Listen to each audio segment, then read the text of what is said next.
I had a neighbor who hated my cats. She would frequently complain that they were relieving themselves behind her bushes and would even collect it and leave it at our doorstep. When that didn't get a response, my mother told me she brought a coffee can, not even filled, with cat poo. They were neighborhood outside cats, and it's typical cat behavior. This gal was a hater of all animals. We would frequently see her running off birds and squirrels just for being in her yard. Over a period of a few months, 3 of my cats had sudden organ failure, and the vet suspected poisoning.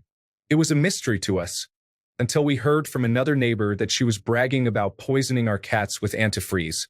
When I got confirmation that it was indeed she who poisoned my cats, I took matters into my own hands.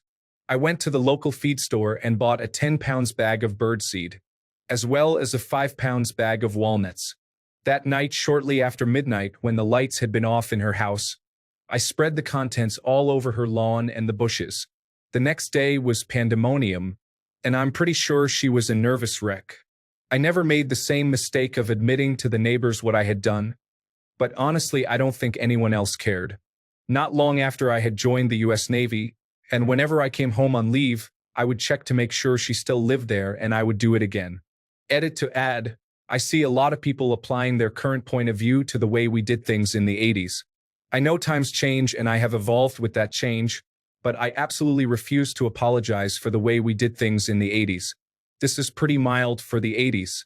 Depending on your age, it could have been egging her house, TPing her yard, even sugar in their gas tank.